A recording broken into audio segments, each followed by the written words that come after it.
you There we doing? go. Hi guys. How are you guys? I'm just switching over. I'm finishing to get my last guest. Hi, Dennis. Hello, how's everybody doing? Very good, thank you. I'll be with you in. Oh, okay. Everyone is invited. So now, guys, and there you go.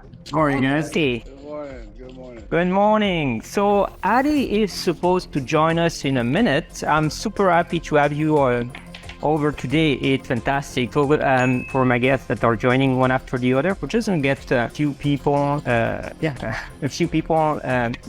joining our discussion. It won't be long. So Dennis, what's the weather in Oregon? No, California.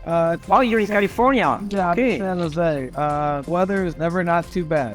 Yeah. Wow, that's the place there. People always complain about how expensive California is, and I always tell them, well, there's a reason why you pay that much money to live out here. That's it. So, Yeah, that's it. know. It's all good for the mood. And that as a price, I do agree on that. Absolutely. I'm trying to see if Adi joined or not. Anyway, we're going to start. Adi joined. And Mathieu is Mathieu Move. Matt, do you have a headphone or something? Yeah, because I think there is some echoes when you speak, and maybe it's going to be a problem for that. Let me put this on. Perfect. Adi, you're invited. You just have to join, buddy. So Adi is supposed to be here. I think she's coming up. Hi, guys. Hi, everyone. Are you still here, guys? Because you're like frozen on my screen. Yeah, Dennis. Okay. yeah. Mathieu is here. Just a second. Yeah, take your time. No problem. Get ready. So, and Jean, you're in Montreal. Montreal. Adi. There you guys are. Sorry about that delay there, technical glitch. And I think Mathieu, Mathieu left and now he has to come back again. I'm just going to send him an invite as well, just to make sure that he can come back whenever he's ready. Oh, I have Mathieu. Sorry, guys. No worries, man. The Instagram, Yeah, sometimes it should be. Yeah, we're in Montreal here, so the weather is bad. it's not nice today, that's right.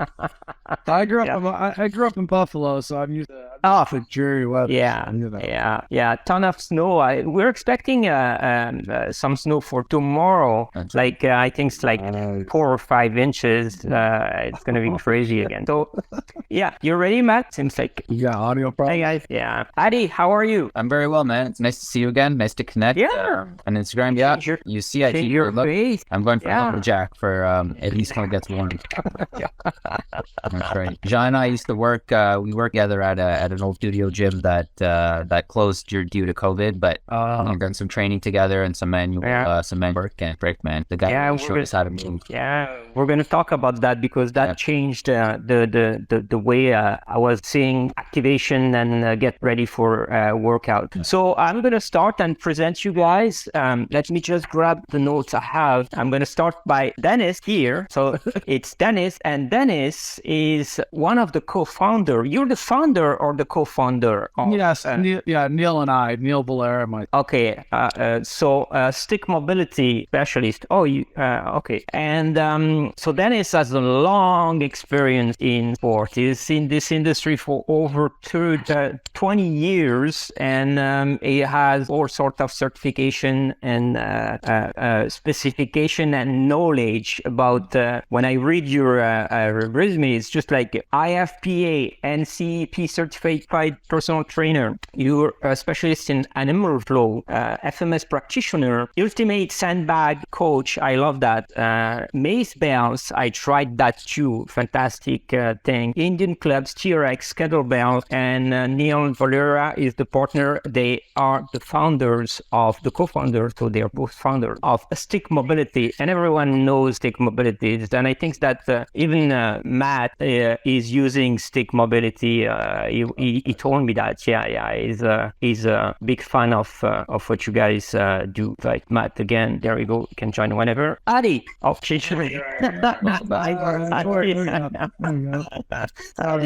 welcome back, man. So Adi, I always call you Adi, but I'm gonna try to say your name without making any mistakes. Srivastava. Nailed it. Yeah, and I've found that there is an actor from India that has the same name as you. Is that right? Adi Srivastava? Yeah. It's a common first and last name just on my side of the world there. So I wasn't sure which one was coming up today. Thanks for joining. You bet. So Adi is a body control expert. He knows tissue specific training. He's a certified massotherapist as well, and he's a specialist in muscle activation, LDOA, FRTMS. You're going to explain us what it is, because for me it letters, and FR. So your background is from therapeutic training and soma training as well. You're going to explain what is that. Yeah. And your motto is pre-ab, not rehab. I love that. I really love that. It's pretty cool. So he's here, Adi. I repeat, Dennis is here. And we have Mathieu or Mathieu, Matt. My Mathieu surname, trainer name. Yeah. So everyone calls you Mathieu anyway. His real name is Mathieu Guevremont, and he's a model. You can see, you can judge yourself. He's a calisthenic trainer. He's a specialist in strength, mobility, flexibility, balance, and he has another Instagram as well that is Mathieu Tribata or Mathieu Coach Me, something like that. I think you have two accounts. Huh? Yeah, there's Mathieu.moves is my main account. Mathieu.moves is the old account. That's it. Okay. Forget about this. Yeah, and you train in all sorts of gyms, but I think that when I see you the most is at the Report Fitness H. Yeah, exactly. There's actually an ongoing class on the other side, so you might have a bit of background music. But that was the reason. So guys, today we are talking flexibility, mobility, strength training, body control, and all sorts of things related to the body-mind connection, and why is that so important? So I would like to start. Dennis, give me your story. What do you do? Why are you in this business? And what brought you there? So I played board pretty much my whole life. I did grow up playing hockey. That was my main love. It still is. I still play recreationally. I did have dreams of playing in the NHL. I was a goalie. Wow. But then I stopped growing. I stopped growing in high school. I stayed 5'3", so that's those dreams were dashed pretty quickly. So then I just worked out on my own just because I love working out. I did think about maybe being a bodybuilder at some point, but I was willing to do the old PED route that was required of that. So I said, well, I'll scrap that too. I moved out to California in 97, and then I got into the fitness industry in 99. A friend of mine was a fitness manager at a box gym, and he said, hey, I need some trainers. He's like, you work out all the time, you might as well help people out and get paid for it. I had never thought of that back to that point. So then I said, yeah, that's a great idea. So then that's when I entered the fitness world. I knew the box gym wasn't my thing pretty quickly. I was only in the box gym for about 6 months. And then I was fortunate enough to know somebody that had a private studio. So I worked, I got into the boutique studios pretty early on. So, and then I owned my own gym for a 3-year period after about 4 years into the industry. And then after that, rented space from gym to gym. And then about 6 years ago, Neil and I went to see Dr. Arthur Fagenholtz over in Santa Cruz, California, who's a chiropractor, and he does what they call stick yoga. And so we were taking the course, and we just knew there was more. He uses the bamboo rattan sticks for stretching, but we knew that for us, mobility is also really strength related. So we said, hey, there's a lot of isometrics you can use with the sticks to help really increase people's mobility, establish that neuromuscular control that they need. And so he's like, well, that's your thing. So that's where we came up with. Neil actually came up with stick mobility. And so it was literally coming back over the hill from having a lunch Dr. Arthur, and I was all like, get on and get all the domains. Let's get on to that. So that's where it started, and it's been a whirlwind ride ever since. So we started posting in May of 2015, and 6 years ago. Yeah, and so it's everybody out there, people on the SWATness that have really helped fuel our growth. So it's been we appreciate everybody out there that uses sticks and really loves the benefits of what we're teaching. So thank you, Matt. Appreciate it, brother. That's cool. Awesome. So it's been great. So that's where it's been, and we're excited to see where it goes. Yeah, well, I think that, I think that mobility and flexibility have been into sport for a long time, but people have been neglecting to put it in their training. They go straight to either lift weight or do calisthenics, but they never think about pre-phase of getting in shape. Thank you for all this history. It's very interesting. We're going to jump back to the discussion about the neuromuscular connection and stuff like that in a couple of minutes. Adi, why don't you tell us your story? Yeah, man. So, so I've been in the personal training, particularly for about now, and I started really young. I started with box gyms, BuzzFit kind of things, with just, being a client for a couple through the cycle. And I knew during that time there was a lot more to it, right? So you're in this small kind of zone, you don't see anything more than what's going on in front of you, but I had to move forward from that and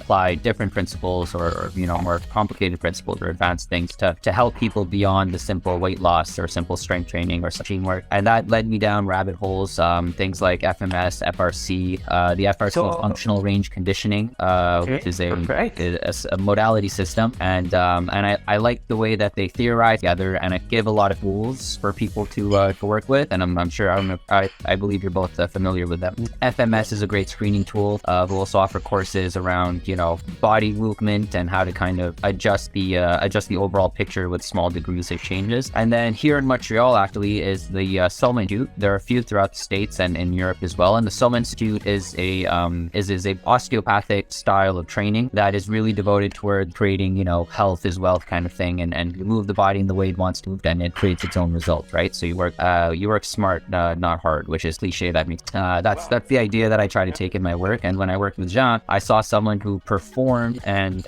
he does his sport at such a high level, and components that create that high level sometimes get stuck and broken and all. And he's so aware. Him or anyone of that sort, anyone who does calisthenics, Mathieu, I've seen some of your work too, and I'm sure you're in a similar boat. You become so aware of what it is that's going on with every joint and every piece of tissue. Like I said, that brings me back to the start. There has to be more complementing things to do to be able to perform at a high level than simply, just bust your ass in the gym and beat yourself up with flips and calisthenics or weightlifting, whatever it may be, right? And that's kind of where I take my approach on body work, and it's actually awesome. So we have a different angle here. Thank you, Adi. Very, very interesting. I knew a big part of it, not all, but fantastic. Thanks. So here, we have Mathieu. So Matt, why don't you tell us your story, where you're from and what you do, and what's your specialties and everything? I said a bit, but you can go further in that. So I'm from Montreal also. I started as a cyclist. I was a competitive cyclist for many years. I was actually more of a climber. I went to a bit of martial arts. So I also did boxing and capoeira. In capoeira, I found that the body had immense power, immense capacities, and I was really impressed with the dynamic capoeirist movement, like the explosion, the flips, all those very controlled movement actually. And that got me that brought up the curiosity that the body has a lot of potential, and the potential is not just the strength, a bit like you were saying, the body has to be opened up, has to expand, and we have one life to explore it, full potential. And I wanted to take my time. So that, long story short, because I used to build houses in a humanitarian project. And so that was my main career before being a trainer. And my last project was in Haiti. I lived there a bit, and I had the lifestyle of real Haitian people. And that's 2015. But I started training calisthenics 2012. I would train every summer. I would be really passionate, but without lacking technique a bit, with capoeira as a background.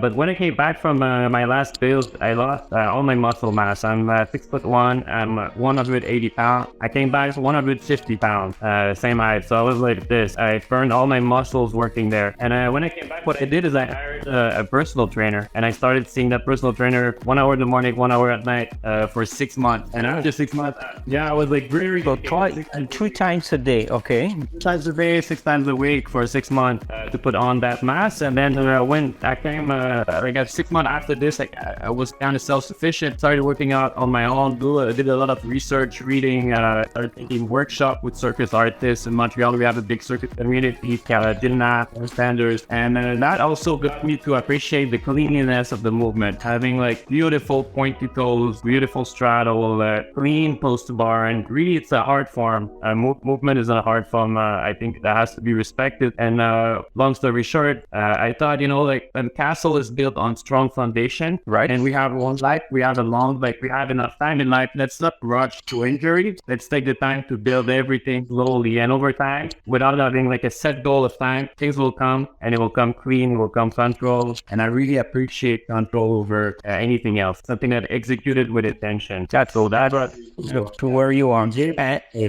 Yeah, and we're going to talk about injuries and how to prevent that as well. The main question, so I'm just going to remind our auditors that if you guys have questions, you can use the check the question mark on the side. Write down your question. We're going to try to answer them.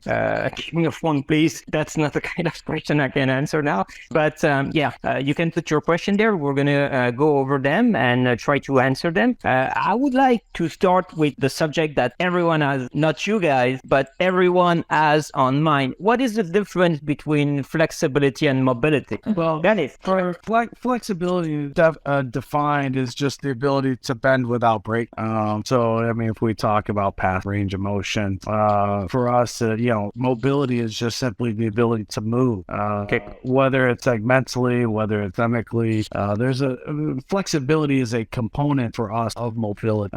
So it's just when people say, I need more flexibility, yes, you need more flexibility, but that's just one of the ingredients for us in the world of mobility. So what are the other ingredients then, strength? Yeah, well, strength and neuro and motor, just bring those in, because we see with the FRC principles as far as having strength in end range positions, when we look at where injuries occur, it's when we've created extensive amounts of tension in the end range, and then you lack that strength to be able to own that position or return from that position. So for us, we like to be able to increase that strength in that end range of motion. We know not everyone agrees with that principle. We've seen a lot of debate in regards to that. Yeah, I personally can attest that for me, it's made a world of difference. Then for me, it's more of a personal experience. It's really validated why I love that philosophy and that mindset. Okay, perfect. Thank you for that. So you guys agree on that, Adi? I'm definitely finishing. I think Dennis, you took the words right out of my mouth, and it applies to everyone of all ages, whether it's children exercising in their sport up to anyone of an old, particularly stiff or in pain. The same principles apply. The same tissues remain the same, and from the same model of FRC, they speak a lot about how the anatomy does change. It's about the forces we apply to it changes, and so it adapts to those change forces. Mobility comes when you ask more of your body with control and strength, and then you're able to then repeat that over and over again in a safe way. That's probably a good way to put mobility as an umbrella term. But there are a lot of other things that I think also play a part, in terms of your health, digestion, your mental state. Even someone who, like me, who trains and takes good care of my body, with a stressed mind, man, my back gets thrown out. Somebody has nothing. Somebody was quality. It has everything to do with where my mind's at, my focus is, and how my body responds. So that's a whole other conversation to go into. And I think Mathieu, you had made the same comment, how it's it's a gradual change, right? It goes one step at a time, and you don't necessarily see it from week to week or even month to month. But one day you wake up and go for you're going to the same program, and all of a sudden you have the range or you have the strength to go with it. So it's this is gradual thing. And one question we had is, does that change when you age? Mathieu, you want to answer that? I'm sure. Yeah, because what's your principle there? Well, I think, I do hour-long session of flexibility every day. I'll do basic drills every day, and sometimes more than once a day. I think as long as you maintain your flexibility, because I do powerlifting also, and I'll do heavy deadlift, and my back will get it for a few days. And as you work with power, you need to also maintain and treat your with flexibility and mobility. So I think it's just a combination of all three that you always need to maintain. You cannot rely on the fact that you're flexible to just that flexibility keep going. You need to like entertain it. But I think it's also like my mom. She's old. She's getting those muscle stiffness and everything. And I think like even for her, I apply some mobility drill, flexibility drill, and there's never an age to like stop or start. I think it's at any point in your life you can start. You have to start slow. You have to respect your body. Flexibility is very dangerous if it's badly done.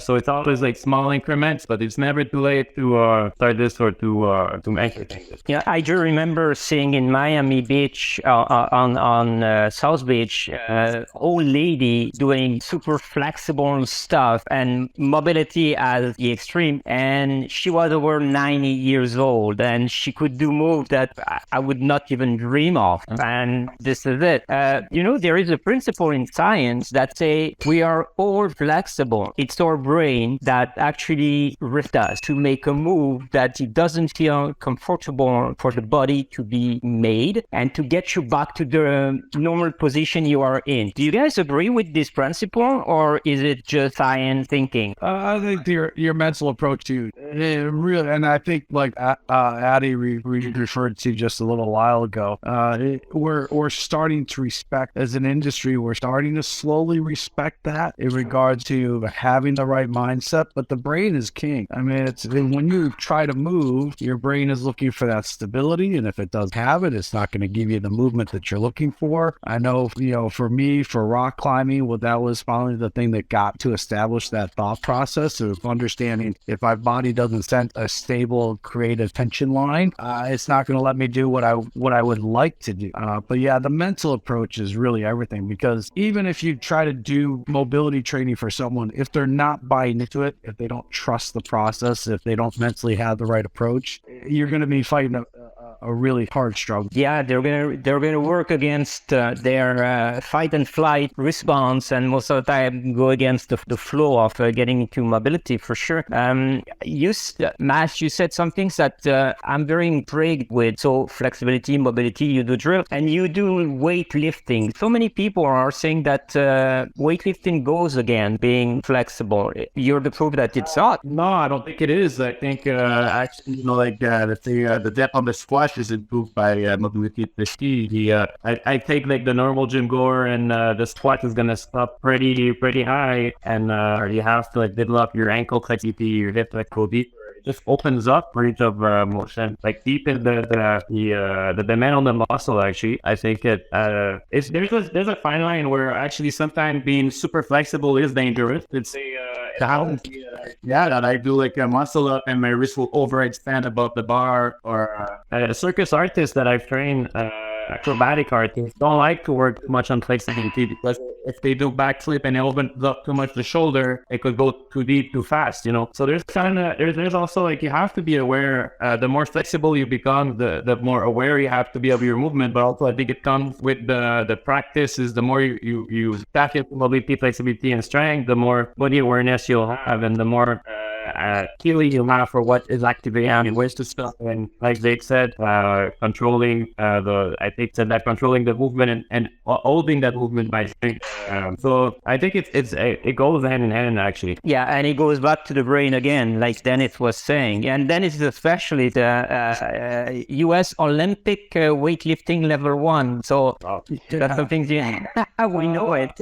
Yeah, and I don't really teach that to the vast majority of my clients. Because it's such a specialized skill. And so just like Mathieu was referred to, they're not exclusively, mutually exclusive of each other. And I think in our industry, or even I think in the general public mindset, I think they think that they have to be exclusive of each other. And I think we see, especially on social media today, we see so many examples that show us these two things can be completely combined together. And so, we're slowly getting people to be a little bit more exposed to it. So it's gonna be a slow process.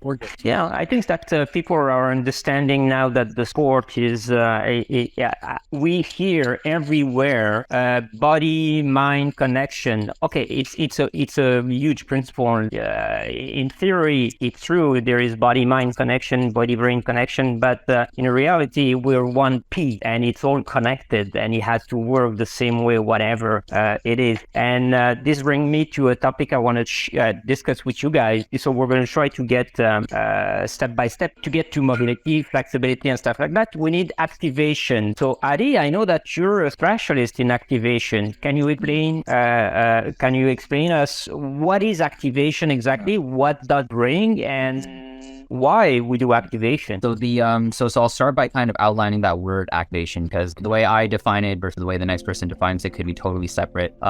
It is definitely a buzzword right now. So I would put activation under the lens of you being able to make your body work the way a body's meant to work, right? Like if we go back towards the theory of evolution, we were meant to stride along for kilometers on day, and we were meant to throw a couple spears to make our hunt, sprint on the odd time to not die, basically, right? And so it was a reflex. It was a reflex, exactly. And now that we no longer practice those things on a regular basis, the gait pattern's off. It doesn't mean that it's so far off that you need orthotics or you need 3 hours of warm-ups to lead you into exercise, but you need something and a tool that's going to help you gain awareness, motion, mobility, as we just mentioned. But essentially, you're putting the bones in the right position and the muscles are responding accordingly.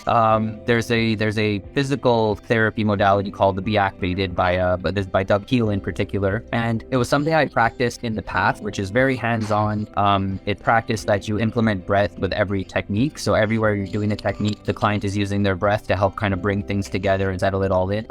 But I found over the last few months that without using your hands, the client themselves find those positions, breathe that breath, and then make everything come together, right? Because breathing is the only function that touches on everything at once, right? You could get your posture together with breathing, strength comes through breathing, digestion, and then together through that. So if a client isn't breathing correctly, no matter what position you put them into, that meat, that glute or that lateral butt isn't going to fire. You're not going to find those hamstrings. You're not going to get a co-contraction at the foot, ankle, calf, hamstring when you're going for a run. So at this point, I define activation as finding your breath and then putting the muscles and the bones you need together using that. But it's really nothing more than that, and all the things that come with it, like buoy bands, or I don't know, people do like 3,000 clams to warm themselves up, or to the other far degree, some people will spend an hour and a half warming up and then they're shot for their actual work. And these are just different extremes, right? There are tools that we use, like Theraguns or the So Right, which are great tools, but passive, and they don't actually create that lasting change you're looking for. So that's where I'm at on that. Anything to add to the activation, Dennis, Matt? I think it well said. No, Pretty complete. Yeah. So have you guys heard about a trend, and probably Dennis has, the square of awesomeness? Does it ring a bell to you? No? Okay. Seems like everything around movement and flexibility, mobility is on the four core thing. Is mobilize the length of the movement, the stability of the movement, and the strength. Are we missing any more than those four to be perfectly flexible and mobile? Well, I think that in general, those are great. And I mean, those are the things we teach with our system. But I think what we have to take into account is this just a general, for us, it's just general overall guidelines that we should use, because case by case specificity is still a huge thing there, because it depends on the person's tissue quality, genetic makeup. Those are huge factors that have to be taken into a case by case thing. So how do you do that? That's interesting. How do you determine that? That's whether that's a medical diagnosed clinician, whether that a mental mindset. For example, my wife works with somebody in her office who sprained her ankle the day after Christmas and used crutches for 90 days until her doctor finally. Yeah, I mean that's and here. I mean that's ridiculous. So, and the doctor was like, "Stop you!" But that's mental mindset. That's all that was, because she's just like, "I need the." So there's just so much more. But yeah, as far as general overall spectrum, those are great things to be. Those are great points to use. Of course, I think that when doctors, I had the same problem actually. I broke my femur, and I didn't want to crunch. Day after my surgery, I was just like, I'm not going to use that. In the medical field, there is something that it's important. Doctors will always go the safest way for the client. So even if they think that they don't need, but the protocol of keeping them safe, they will ask people to use crutches. And 90 days is like, of course, the doctor will go against that because it's way too long. And the more you use anything accessory to your body, the more you get weak by compensating and by not using the right, like you break one arm, if you want to recover, you have to use it a bit more than the one that is safe, just to make sure that it's going to go back on track. So yeah, this is a great point, and it's fantastic. Matt, do you have something to add? I see you moving down there. Because I broken knee 2007. I broke my knee. The things, yeah. And I had to use crutches, and I was actually driving a manual car with a broken knee, and I had to use it a bit. But I'm thinking also, because I got another knee injury this year, long ago, the inflammation of the muscle that was deep of the squats. I've never used the the painkiller. I never was a fan of painkiller. I always sort of treated myself kind of more naturally. I always kept using the crutches and stuff like that. Yeah, fast as possible. But I was thinking, because you're saying that if you don't use the muscle, it gets weaker, and then you have to like put the phases on it. My personal experience, when I had a broken knee and a cast for a few months, I was going upstairs, jumping on one single leg, and I would go around with one single leg. I never really reinforced that broken leg. I think it sort of came back naturally with just normal use after. And that's why I was kind of moving. I was like, you know what? I never focused on getting that leg back, by itself stronger than it was. It just kind of came back by itself by doing my normal routine. But Matt, I think that in terms of science and neuroscience, you probably did it naturally, because if you don't use it, you lose the connection neuron to muscle. Yeah, you're losing the connection neuron to muscle, and this is why actually when you have a cast or something, getting back on track is probably one of the most important things to do as soon as possible, and on every day. Yeah, I'm on point with that. You need to start moving as fast as possible. Also, there's kind of a fear sometimes it can set. I tear the muscle in flexibility. I tear the muscle doing a split. Years and years ago, and it took me about a year and a half before I could actually go back to doing my split, or it took about 7 months for I could time my tooth and me up. Okay, injury. And you can never be afraid of that pain or that limitation. You need to start tapping into it slowly back as soon as possible. It's again brain connection, brain mindset, what you're willing to do. We're always limiting ourselves probably 40% of our capacity. We have a fantastic question here. Can this concept technique help with stroke victims that have lost mobility on one side of their body? I guess that's a tough question. Big question. I definitely wouldn't say that wherever my opinion comes from, the information you should take. There's definitely further work to be or thought to be done, but I don't see why not. As long as there hasn't been definitive damage to tissue and there's no repair from there. The idea of applying force to tissue, which includes not only the muscle but the tendon and the fascia that holds the muscle together, the skin layers, and then further the motor units, right? The nerves that go into there. If you apply force and you keep increasing that force systematically, I don't see why you're able to see some improvement if you're not going to come back to where you were. Again, this is as far as my understanding goes around the anatomy and what goes on in a stroke, but I'm sure there's different levels, and I'm sure there are doctors who would give you an all clear to start exercising again. And I don't think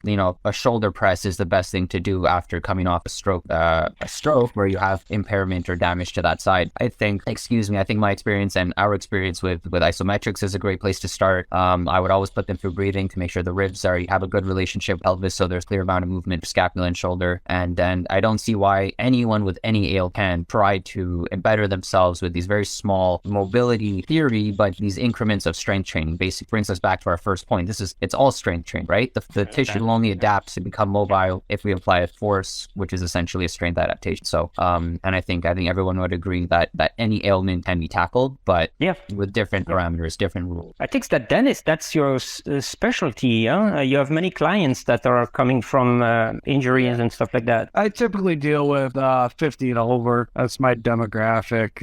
I guess people that are quote unquote hard to train, or the specialty cases that most trainers would consider, are the people that I most enjoy working with. And for me, the sticks have been a huge benefit to people that are coming back to me with those issues, because we can give them a way to isometrically be safely trained to reestablish those connections. And if we can still do it, whether it's in a seated position, floor-based position.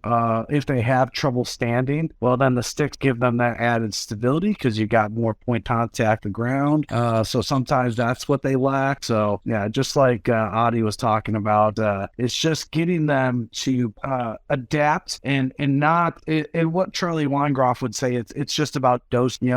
Is it too much? Is it too little? Is the whole Goldilocks? Is it just right? And so, and that's really where the fun of what we do comes in. We're always trying to figure out, because that dosage is not the same for each, so we got to figure out. Okay, Matt, you have anything to add to that? Yeah, no, it's so well said. I took one client years ago. He never moved in his life, really. He was not in fitness at all, and I met him in the park that I was training and was inspired. He was 85 years old. So at 85 years old, no limits. Yeah, no limits. You get that person starting to move, and at 85, my goal were to have him be able to crawl maybe under furniture to pick up something, just being able to sit and stand up and step on something. So we'd be at the park, trying to a drill would be to sit on the floor, walk over a picnic table, sit on the other side, and progressive, stimulus, trying to bring slowly range of motion. But it's all about stimulus. It's all about telling the brain, can I go in that zone? Can I go to deeper next time? And the way I do flexibility is I like to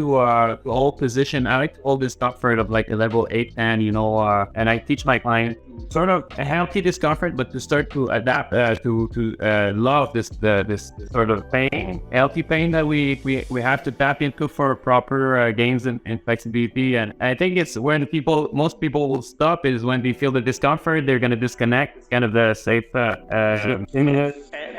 And it's always, when you say to the extreme limit, we're always talking about isometric. Yeah. For the most part. Yeah. For the most part, isometrics are pretty great for that, right? Okay. When you sit in a certain space where you're uncomfortable and holding it, and obviously with forward, because when you're not the stick exactly would be, somebody going into a split would have to have elevated support on both sides, because it's always going too fast in that zone where you're not comfortable to go, that you're gonna get your injury. So for all level of tapping into flexible mobility is gonna have to start from the tip of the iceberg, and slowly you're inching your way further progressive. And that's why I said at first, don't have a time frame of I want to have my split in 3 months. It's a lifelong journey. Take your time, enjoy the journey, and the journey is actually the most fun thing. Okay, somebody is asking, is mobility and flexibility related to diet? That's the fun of my scope. Go for it, Mathieu. Yeah.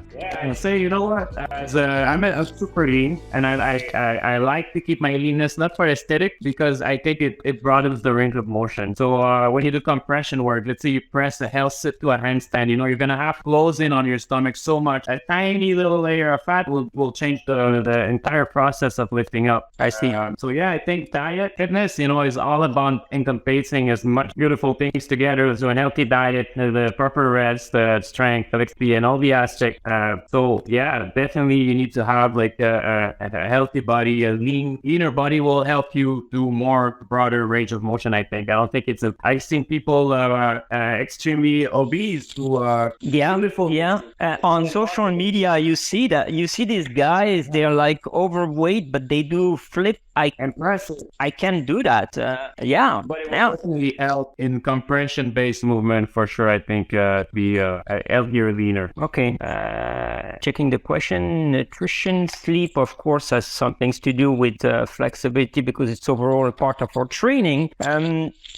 I would like to go over the routine that you guys would recommend to anyone that wants to start getting more flexibility and mobility. And how do I start? Okay, I've been doing calisthenics, and of course I train my mobility now and my flexibility more and more. But let's say I'm a starter. I'm a beginner in sport. What do I do to get more mobility before getting a trainer? If I want to do it by myself, what are your tips on that? So I'll always fall back to the FRC's mode of controlled articular rotation. So they call them CARs. And although it's not necessarily, in my opinion, the tool for everyone to use always for everything, because sometimes you got quite a bit of damage in a certain tissue, so a CAR might hurt. But the idea is that you take any given joint, so whether it's the cerebrovertebral in your neck or the shoulder joint, the scapula, you take that joint and you basically draw the biggest, best circle you have with it while maintaining control and a certain level of tension body. So if I give myself kind of a weak half-ass move right here, I'm not doing anything for specific training to this joint, but a controlled posture, a straight spine, and seeing no movement through the rest of my body, you could actually, I mean, the science is there, and that's another longer conversation, but essentially moving that bone against the other bone helps provide blood flow, nutrients, it builds the sensory input that you have with every individual joint, and just pushing that end range, trying to fight yourself to really force everything you have out of that joint is going to help you really create a nice amount of mobility and fluidity within what you have. Then there would be further exercises, the isometrics, positioning, hip lift with the PRI stuff or breathing to help increase your range of motion and like get, a deeper orthopedic test. But CARs are a great way to choose any joint, move it through a range of motion, give it that kind of longevity and health. And then from there you do more or less. But I think that's like a 10 to 20 minute most people should have at some point when they start. Sometimes I don't have 20 minutes in the morning, and I'll split it up throughout the day. By the time I go to bed, I've done every single joint at least once, 2-3 reps, and I've explored how it works, and it's very easy, right? So you work on each and every single joint that you have in your body throughout the day. I would couple maybe the hand as like one joint. Like even this perhaps. One? Sorry, I probably don't even do many finger things as I should. I'm sure Dennis is got his crack offline, right? But I probably neglect my hand the way I should. But the wrist, I'm very familiar with my elbows, my knees, my ankles, the big ones really, and things that aren't weird to do. You know what I mean? Anyways, most people spend 10 minutes doing this or something like this. If you just draw the full circle, now you've articulated those joints in all their motion, you're going to come out of it feel so much looser because you've just created this mental map of what your joint could do, whether it be your shoulder, your neck, or anything. And it's it has changed my life and a lot of clients I've worked with, a lot of people I've worked with, and I don't expect them to do it at the level I do, but it still makes huge difference in whatever it is that's been nagging them or bugging them. So just that movement every day for a couple of seconds? Every day, 2-3 reps with enough intention to know what you're doing. You can make it more challenging or less challenging based on how much effort you give it, but it's all internal effort, right? So you're training your biology to let it be biology, and then your outside training becomes whatever that. I love that. That's a good one. You guys have one like that? Yeah. Every single day I make my clients stretch their neck, and I think nobody is thinking about the neck. It's so important to like those. Yeah, exactly what you said. Personally, my routine, I'll do some sort of yoga based stretch, downward dog, upward dog, modified a bit with like lumbar twist, and that is every single day. I'll spend a good 5 minutes on wrist, because in calisthenics, we're going weird angles. Strength, with mobility is important. But for as somebody who's starting out of the blue, the way I started was literally there's like isoportal or all those primal movement, full of movement. Let's say Jay Crawford or anyway. But I find that for with primal movement, you sort of it forces you to go into deeper flexibility and mobility. You'll do crane walk. You're gonna start with bear walk. You're gonna go into more core, maybe. So then crane walk, it's basically a walking and a downward dog, and going in all those movements, exploring mobility with primal movement will open you up naturally. And it's also a playful way of training. I find that's how I first started. I did about 2 years in the park of just primal movement in the grass and playing around. It's a ludic way of starting your fitness. I agree. And it creates that mind connection, also that awareness. And then from that, then you can deepen your research and go into more gymnastic or classic ways of stretching, active, passive, or with partner stretch. If you have a partner, you're really going to tap into the best way of stretching. The neuromuscular, what's the name? Proprioceptive neuromuscular activation. When somebody is helping you go deeper in the range of motion, and you're also stimulating your muscle at the same time. I think these are the most efficient or some of the very best shortcuts that can replace you. But the way I started was with animal movement, and also, like we all have Netflix, we all spend time at home. I would do my split. I don't.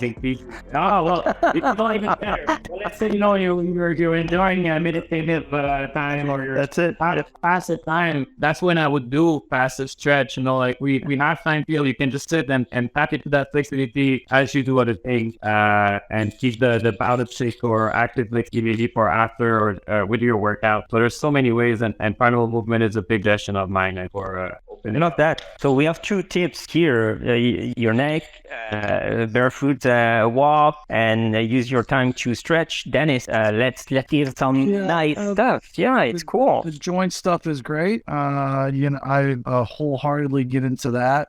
For me, using the stick is a way to translate that for people that don't have the grasp of internally driving the movement. So we use the stick to help reinforce that. You really connect everything together. As far as getting, and definitely I'm a huge barefoot person. I think that's something that we've really shortchanged and generalized in our high street. People do not understand. We're bipedal creatures. The feet are the only thing. Feet are the only thing touching the ground. So I get my clients outside and hiking on, and just going for walks on natural surface, not cement. Not get out there on a trail. Start with a really nice, easy trail, because there's a lot of natural mobilization that takes place when you just go into different contours and dealing with inclines and declines. So those are big aspects. So, and even just something simple as, for me, the overwhelming demographic of humans just want to really be able to play with their kids, play with their grandkids. I know we as coaches tend to fixate on the athlete and the training-based community, but really that's 10% of the overall population. Not even. For everyone else who is either intimidated to go into the gym, there's that mental hesitation of buying into what we do. We have to get them into buying into something that's easily that they can relate to. And so playing with your kids, playing with your grandkids is one of those things. So for me, it's, hey, get up and down off the ground, 4 or 5 times a day. And I don't care if you use your hands or you don't. You use what you need to use just to establish that confidence mentally. So that way you're like, okay, that's a huge win for that person. Now we've got a nice solid, we got the hooks in there. Now we can build off. Yeah, I love it. Yeah, a movement is a movement. It's better than no movement, whatever it is. I so agree on that. It's so true. And in terms of walking in trails and stuff like that, there is nothing better than a walk outside in areas that are a bit challenging to walk in, because the impact of the brain is awesome in creating new neuron connection. It triggers neuroplasticity to extreme level. So I so agree with that. It's the perfect thing. So we start by doing our neck. We go bare naked in trails, bare naked or barefoot naked. Well, actually, in California, you can do both. Yeah, I'm sure it's great.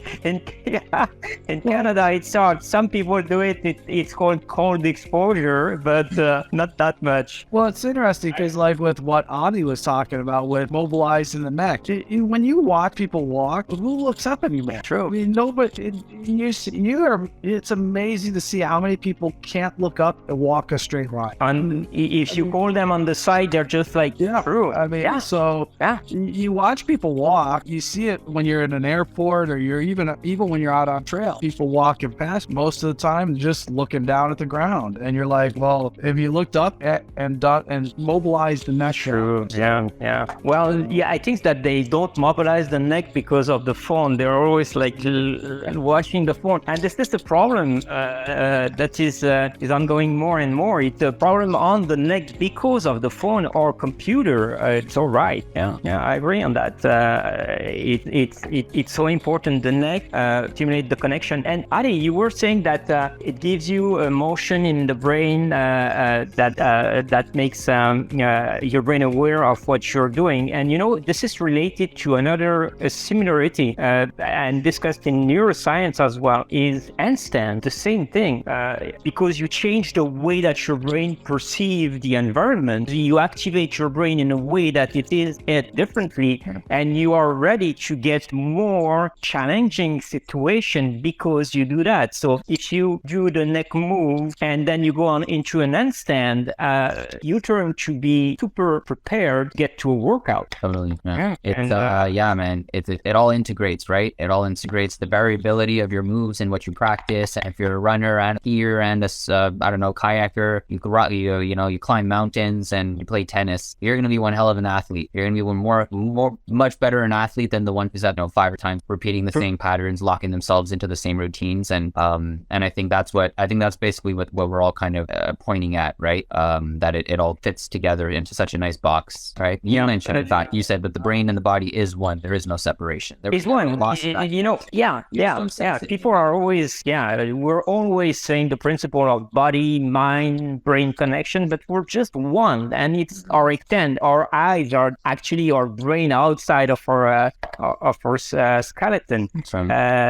Somebody was asking a nice question, was like we said that at the beginning, but Karim was saying, how do you work with the people who have mobility issue? Then, let's pretend somebody that cannot move his neck very well. How do you start? What do you do for that? So with my set of skills and my massotherapy, I would use manual technique to create a manual change in the tissue.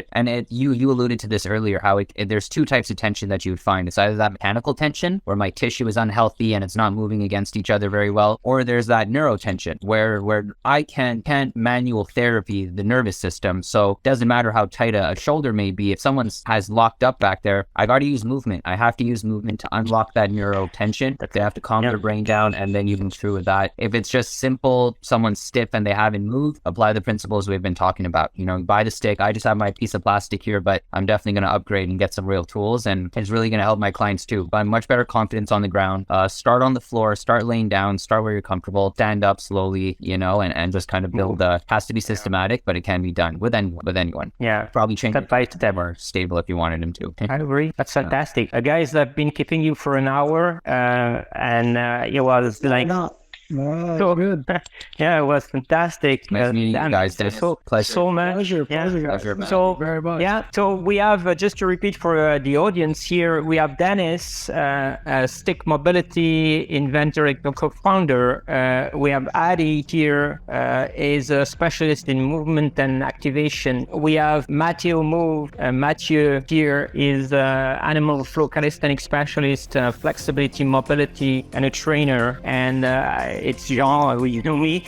So I thank you so much, guys. It was like so much information to close up the discussion. I say thanks everyone, guys. It was fantastic. But to say to finish on this, like you guys said, move slowly but surely, but move and go back on your feet. Take your shoes off. That's the thing. So breathe. Thank you, guys. Yeah. Breathe. Yeah. And breathe. Thanks, yeah. Thank you. Yeah. You guys have a great day. So much. Yeah. Have a fantastic day, guys. Bye. Bye. Take care, guys. Thanks for joining, guys. Thanks, everybody. It's not all about. Thank you. Thanks, Matt. Thank you, guys. Thank you, Ferry. Thank you for joining, guys. It was awesome. Love it. I appreciate you guys being here. It was beautiful.